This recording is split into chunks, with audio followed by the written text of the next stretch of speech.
And here we go at the logo. We're back again at the first annual New Orleans Paracon down here in the French Quarter of New Orleans at the corner with a motorcycle outside raising sand. But we're at the corner of Bourbon and Canal, one of the more historical intersections in New Orleans. We're looking at Christopher Talley right now. He's the guy that put all this together. Patty Nigre, she's right there, and she's beautiful as always. Beautiful as always. She was great on the show earlier, and we are about to have Christopher Talley do something on TV. So let's go ahead and introduce yourselves and tell us what you do. Well, my name is Lourdes Gonzalez. You can. Yes, and I'm Ron Iacovetti. And what we do is called the Digital Sounds Experience. We work with white noise. I'm going to let Ron say the details. Go ahead. Sure. So we do a form of spirit communication, or ITC, instrumental trance communication, using white noise as a form of perceptual engineering to make what is not audible or detectable to us detectable to us. Mm-hmm. It's not anything magical or fantastical per se. Like at this very moment, there's radio stations with music flying past our heads. We don't hear it. It's not within our hearing range. The carrier wave that brings it in. But when you turn on a radio, it modulates it and it puts it to where we hear music. Even though we're around it, it's around us right now. We don't experience it until we have it modulated. So what the system does is it takes white noise and it uses the white noise to modulate something that's not audible, so that we can hear voices that may be around us, that may be responsive to us, that we would not otherwise be able to hear because they are not by design within our range of hearing. So the same way there's infrared, we don't see it, infrasound, we don't hear it. Microwaves. Right. So that's what the system does. It's analog white noise generators. There's no radio reception involved. There's no sweeping. The software on the computer we use is derived from music production, so it's meant to slow down the flow of the live white noise, which nobody had done before us, the actual flow of white noise, the static. There's no data in white noise. There's no sound banks, word banks. It can't receive a radio signal. There's no microphone input. It's closed circuit. And the only thing you hear out the speaker when it runs the white noise through the filtration is the emergence of voices, oftentimes in response, sometimes just saying things that you don't really hear the static, that crackly white noise, but you don't really hear it. It suppresses, that's called the noise floor, and then the only thing that emerges over it from that modulation are voices, and it's... Wow. That's a relief to me, because when I've used white noise in the past, or Ghostbox, the same thing, SV7, excuse me, the noise that's in there, that gives me a headache after a while. And it's a catch-22 because that noise, a lot of the noise control things, they make the ANC things for the spirit boxes. If it removes the white noise, you're removing, it's like taking the water out of a pool. Right. Your swimming's going to suffer. Yes. So you need the white noise to facilitate it, but what we have it designed to do is so it's not part of the audible experience at the end of it. It's used to facilitate it, and then by suppressing it and allowing it to springboard, so to speak, what we can't hear to being detectable, because we don't think that the voices are starting at a measurable or detectable level. If they were, we wouldn't need the instruments to hear them. And the thing that we love about it is that those are some of the criticisms against spirit boxes are your anomaly that you're looking for is voice. And you're using a radio that comes with noise, even if it's sweeping. So it's criticized for that they look at that like we're going to the beach and dropping jewelry and coins and then coming back 2 hours later with a metal detector going, look what I found. Right. You put it there. Right. So not having any data, no word banks, no radio reception, there's no reason there should be anything vocal present at all. So when it happens and it's different, which sounds like different age ranges, different genders, the white noise is all equal amplitude. It's the same volume for every frequency within it, which is 20 hertz to 20,000, everything a human can hear. So when you get complete silence, you don't hear anything. And then you get what sounds like a child or male or female, and it's the cadence of speech. emotions behind it, Yes. things like that. Right. And a lot, sometimes we get people's loved ones. So we go to an investigation and they're asking about history or whatever. A name comes out or something comes out, and they're like, wait a minute, I think that's, and then they start asking questions and they get responses sometimes from loved ones, which is lovely. It's always wonderful. It goes along with my theory that ghosts are energy. I've seen them go through the internet. We had that happen a couple of days ago. Mhm. Live. It went from where I was to where the producer is. Right. And that was surprising. But it makes sense. Yes. It makes sense. So we also practice and preach a form of metaphysical philosophy called analytic idealism. Okay. How's that? That reality is fundamentally mental versus being fundamentally physical. And you give me anybody in the field give me an explanation behind a phenomena, how they think it's happening, and within 30 seconds I can tell you which metaphysical position they're rooted in, or if they're rooted in multiple, which then makes it contradictory. I can tell immediately, because how we explain things or presuppose things happen, it implies it or infers it immediately. So one of the things that we try to do with this idealism is also be consistent, right? To not, I think a lot of people in the paranormal invoke science today for valid validity and credibility, but then in their same explanation, at some point immediately afterwards, they contradict the very science that they've just invoked. Mm-hmm. Most people in the paranormal will say what? That time and space is not a thing for the spirit world. Spirits are not adherent to time and space. Right. And then yet we're impressed when someone else is like on another side of the building or another part of the world, and then the voice comes through to them that you asked, right, what you were just describing before. That's what happened. But if time and space is just a human construct, it's experiential, it's not fundamental, then it doesn't become some kind of a remarkable mystical feat that happened. That seems like that would be normal, like touching fire and experiencing heat. It would seem like by design, right, what you're describing is how things should work. Right. There's a lot of things built into the beliefs with this field, like the fact that paranormal phenomena needs to be rare. If you have experiences when you go out often, it's a little suspect. That it needs to be rare is a function of the censorship of the phenomena.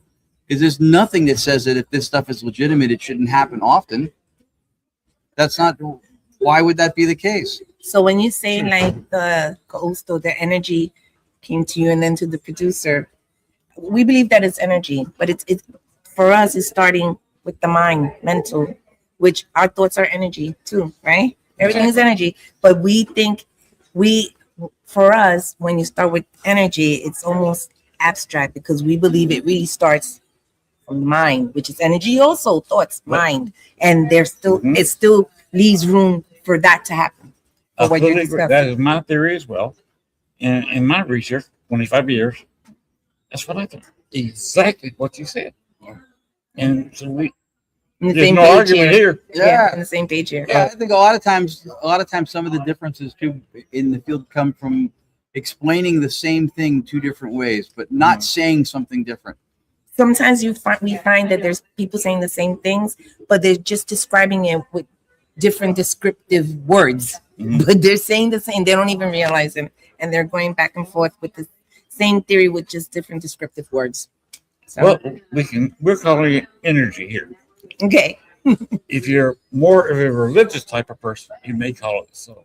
that's true. Absolutely. And it's all the same thing. It's And all the same. this is energy up here.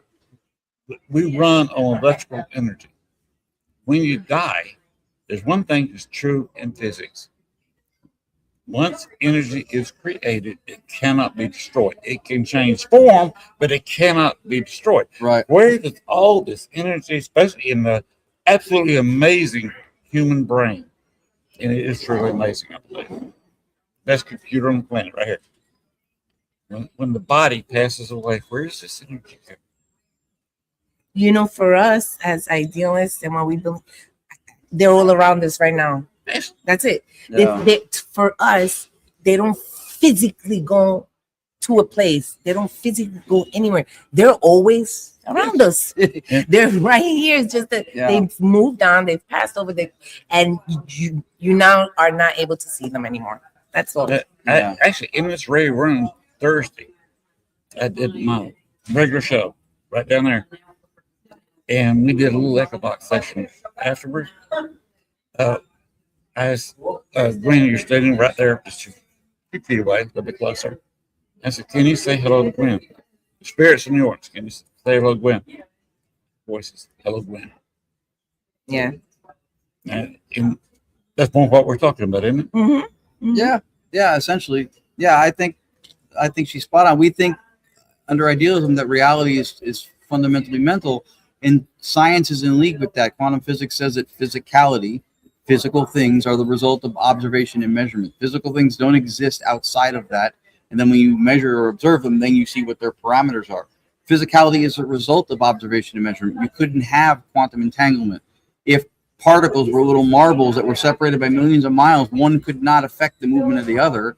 To move on the axis one way, the other one moves on the axis the other way. It wouldn't be possible if they were independently physical things, but they're not. They're representations of it. It's like watching, if you had 3 TVs on watching a soccer game, right? And you brought somebody to your house from like the 1700s or whatever, and you see on this screen, the guy comes from the right side and kicks the ball, and on that screen, he's coming from the left side and kicks the ball. And on the other screen, he's coming from the bottom and kicks the ball. But for some reason, these 3 separate things are completely synced up. Like the ball moves at the same time and it reaches the same destination and goes into the net at the same time. That's an example of it where neither one of those is the thing happening. The game is happening somewhere else. Right. But those are each 3 representations of one thing that are out there being observed. And they have physical boundary, right? You have a frame, you see everything happen, and this guy here is moving in sync with that guy over there. How are they doing that? Because you're watching multiple perspectives or representations of the one thing, which is the game somewhere else. So that makes sense to us that's how it would work. I'm just trying to picture someone from the 1600s seeing that, and they probably think that's the devil's work. Because that's what they would probably think, because they're seeing something that's happening that seems the same, but are different. Right. Just a thought that popped in my head. Imagine somebody from 25 years ago, when I first started in paranormal, sitting here watching us now with this microphone. Yeah. The chip in that laptop didn't exist. Back then, laptops, you couldn't run them very long. They'd overheat. Mm-hmm. This one, we could keep on for hours with that chip, and it's almost as fast as a gaming computer. Isn't that amazing? And what we're doing right now, going out all over the world, is absolutely amazing. Mm-hmm. Yeah. And I'm not having to pay a big, expensive TV network and go around with bulky cameras. Yeah. We got a little bitty camera.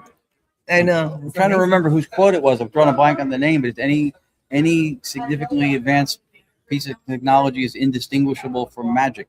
Yes. It's essentially. I forget who said that. Yeah, I'm trying to remember who it was now. I used to have it memorized, but Yeah. Man, much smarter than I am. Let's put it that way. Yeah. He got a good noggin. Indeed, he did. Yes, he did. Now, what are y'all doing here? You just talking to people and telling them about this? We're talking about our philosophy, analytic idealism, and we're telling them about what we do with the white noise and our method of spirit communication. Yeah. So that's where we're doing. And we did a couple of ghost hunts so they can experience it. Yeah. Oh, you've been to the ghost hunts? Yeah. We did a couple of them. And in New Orleans, we love New Orleans. You can ghost hunt anywhere.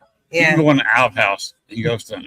Well, that is the reason why I love New Orleans, because I come from a family that practiced espiritismo. So I was born into it. There is something about New Orleans, the culture, the energy. It draws me in here. I love it. It's great. And it's a great time. I kind of think it's a crossroads. Is it what? Crossroads. Yeah. I have contacted spirits that I knew in Georgia that had never been in New Orleans in their lives. But all of a sudden they contacted somebody I was with. Yeah. And gave their name. Well, there's that time-space construct thing again, right? Yep. Exactly. For us, it's an experience. We experience time and space that, George is all the way over there. But for when they cross for that specific scenario, it doesn't matter. Yeah, because it's the Funny you said mind. George. That was his real name. Oh, I said Georgia, but George was the guy's name. if it triggered the name, then there's something to that. Yeah. Yes. There's something to that. We're also here because we were here 3 years ago and we met Jen and Chris Talley. And for people to know something about the people doing the event, we just met them and they took us on a few ghost hunts a couple of nights during that week. We took us out to dinner just to show us the town. They were kind of out of the gate. So he calls us a year or so ago and says, "Hey, I'm thinking about doing this Paracon thing," you know, and we were immediately like, "Yeah, well, whatever we can do," and we were happy to be down here to do this. And I think this is a place that this can grow. However big it ends up turning out this year, I think it'll be bigger each time you do it because people will start to learn about it and hear about it. And yeah, we came down to demonstrate and show the digital seance experience and share that with people. That's why we bring it out of the house to do it. And then in our developing of the spirit communication stuff, I came across and then I introduced her to the metaphysical philosophy. I've been a part of an ambassadorship program for a little over a year now under a gentleman named Dr. Bernardo Castro, who holds 2 PhDs, one of which is in philosophy, the other is computer science engineering. He just started an AI company. He's out of the Netherlands called Euclid. And his approach to looking at phenomenology and consciousness as fundamental changed our entire outlook on the paranormal and how we approach it. And what we love about it is that it's coherent. It doesn't clash with science, and it allows you to explain or account for things with the least amount of steps, right? It's called skeptical parsimony. When you theorize something, the more steps you add into it, the more you have to either ground or somehow infer the reason for that.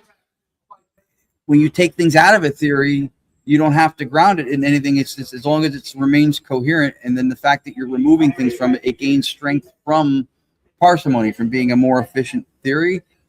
So we're excited to share it with people because no matter what anybody's involvement in the field is, whether it's mediumship or spirit communication or whatever they do, there's a variety of different things.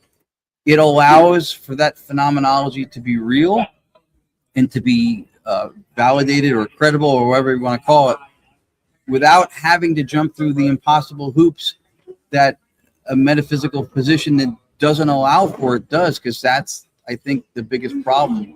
The worldview is physical, and that all things are fundamentally physical, and anything that's mental or something is your physical brain creating your consciousness. But that view of reality doesn't allow for telekinesis, telepathy, mediumship, spirit, none of that stuff. And then you get that BS, and people know it. It's called the Sagan standard. It says any extraordinary claim requires extraordinary proof of evidence. That is only true if by being termed extraordinary, it is because of the fact that what's happening is not accounted for or allowed within this little ideological box that says it's not possible. And then you have to have some grandiose explanation to support it, because this belief system says that's not even possible. You're what? You're remote viewing? That's not possible. Well, prove it. You need to squeeze it into this box. No, you're starting with a belief system and then ruling something out that's an experience because it doesn't fit into that box. What we found with idealism would be beneficial for the field. It starts with experience, and then you try to understand or comprehend the experience. You don't start from a structure, and then if it doesn't fit in that structure, you go, well, it didn't happen, or it was BS. Mm-hmm. Or the best thing is when they go, it's not real, it's a hallucination, which is contradictory, right? The experience of a hallucination is still an experience, which makes it as real as anything else. I had an experience once. I'll share where you were real quick. Yeah. See what you think. I was in private investigation, so I can't give names, addresses, anything. We were there, and it was break time for us. The other two investigators, they you know how people are, they smoke. They got to go out and get a cig break. They went outside. The couple who were in the apartment went to the bedroom, closed the door. I was in their living room all alone. No communication, no voice boxes, no ghost boxes, nothing. I was just sitting there quiet. So I kind of meditated myself. And I was thinking 1957 when the place was built. I concentrated, and all of a sudden I started seeing the building under construction workers with old 50s equipment coming in, working on it. The 4-lane road, sometimes 5-lane with the turning lane, was going up out front. There were heavy traffic. Chicago, we didn't even see Chicago. Back then, it was a 2-lane road. It wasn't traveled that much. Then a car went by who had the radio really loud. It was playing a certain hit song from the time. In fact, the guy had passed away before this song being really put out there. And all of a sudden, the door where the bedroom was with the couple of them, she opened it rather noisily. She snatched it open and looked, slammed it shut. Of course, that broke me out of what I was doing. So I asked her what happened. After the guys had come in, I told them what happened. She came in. Why did you come in the room, look around, and slam the door?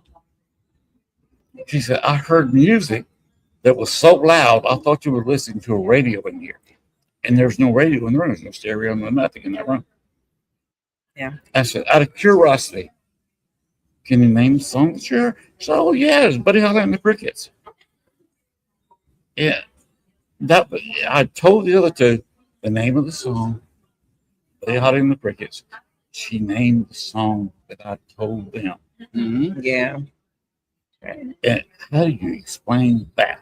Well, Channeling going back through time. Because the and world is music coming mental. back where I was. right. See, if the world is fundamentally physical, good luck making sense of that. Right. And that's the box. That's the ideological box that says that whole thing is a bunch of BS. You're making it up, or you're hallucinating. It didn't happen.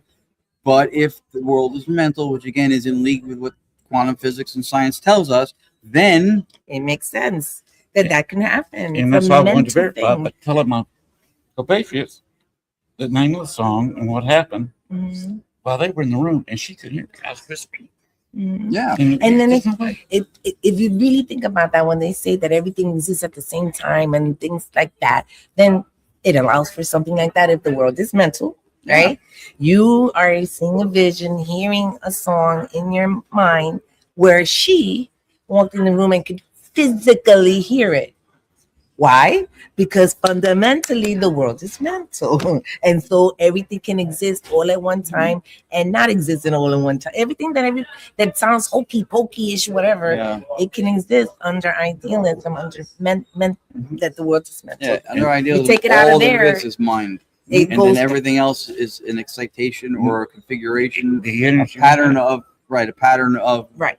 cognition within mind. And it's good too because an energy gets thrown around a lot in the paranormal. I'm thinking sometimes it gets used almost like a one size fits all thing. In some areas it's appropriate to say, but sometimes I think in the field that people will say energy to fill a gap in an explanation that they don't really know what's going on in, so they'll just lean on just energy.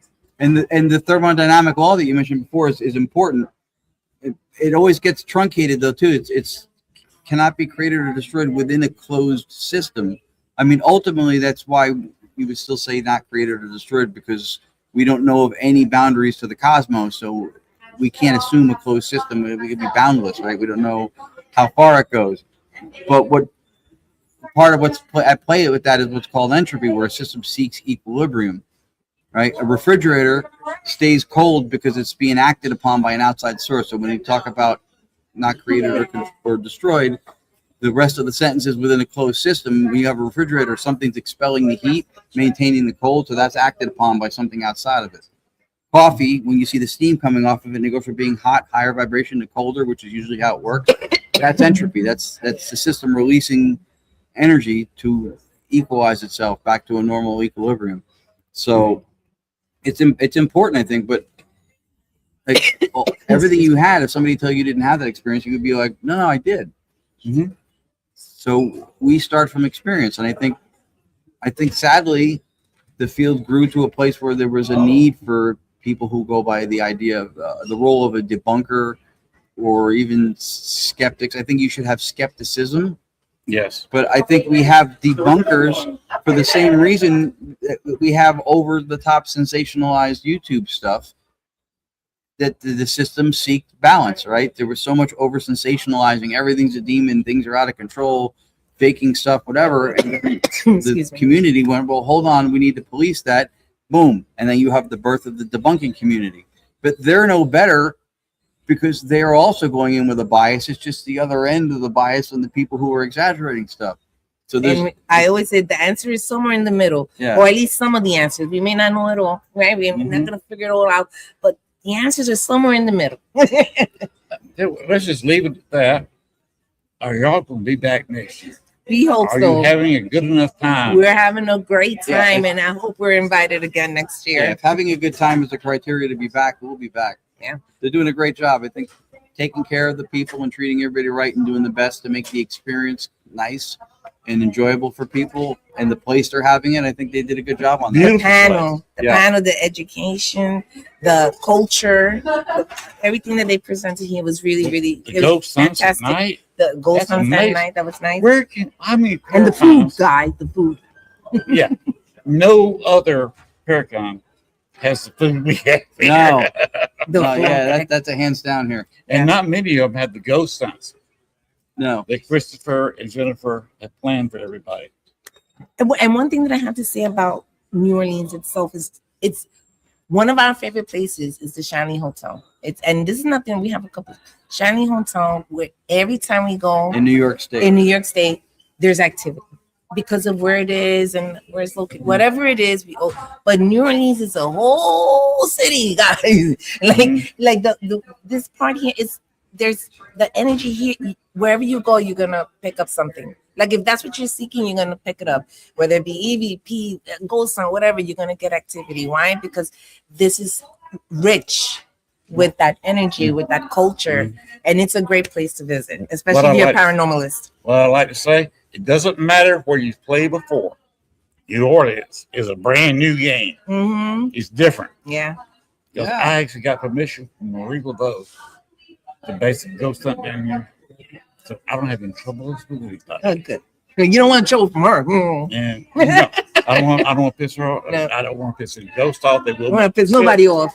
We don't want Mhm. to piss anybody And off. see, in a mental reality, why would a city like this be any different or any more special? Because culturally, it is embraced here. Mhm. It is not alienated like all that silly, goofy stuff those Mhm. people don't know. It's embraced, and that's why you can have on a widespread scale a feeling like what she's describing, what you're describing. Because in a mental reality, that's a collection of thoughts. It's a consensus, right? Mhm. And the energy coming down from Missouri, the Ohio, coming out from way up there, the Illinois River runs into it. All that rushing down, very close to Chicago, very close to Minneapolis, St. Louis, Memphis, all that energy coming down this big river Mhm. and coming right past New Orleans and rushing out to the Gulf. That's got to create some kind of energy. Yeah. Here. And if the world is mental, that works too. Yeah, that works too. Yeah, absolutely. All right, we're gonna go ahead and wrap it up. Thank you for having us. yeah, I love talking to you. This is the first time we really met and Yeah. talked. Mhm. It's been a pleasure. I appreciate you coming by the show. And I hope you're here next year Yeah, and we us can talk too. again. It's a pleasure being here, and thank you so much. And I hope we're here next year. Put in a good word for us. Yeah, I will. I kind of talked to him doing this. We had a couple of big talks in the streets out here. Okay, yeah. 'Cause he comes from people talking to him, and certain people talking him into it. He did it. Yeah. I think they're great people. Yeah, they're Yeah, great people. yeah. And they did a great job. Yeah. An amazing job. they gave their all to this, and I think it shows. Hey, and tell Gwen, don't cancel this run. We may have another guest in this one. Let me see if we can talk to Jason. Oh, Hey, I'll be fine. Jason, Jason, can you come here and sit down in a chair real quick? Will you take oh, wait. the Lindorman challenge? He can't. He can't. I don't want him talking. If you just sit down in the chair. You can have this chair. Yeah. I will give my chair up for Jason. And now you're sitting with Jason. How's it feel? I am. It feels secure as long as I'm not the target. I feel like I could talk smack on a level I've never done before. You sure about that? Or not. We're right here at the entrance to the New Orleans Paracon. I don't think anybody's going to be gate crashing right now. No. And how do you feel about this, Jason? Okay, that tells me all I need to know. I appreciate you coming in and doing a little security for us at the gate. And I hope you won't kill me. Okay. Thank you for appearing on our podcast.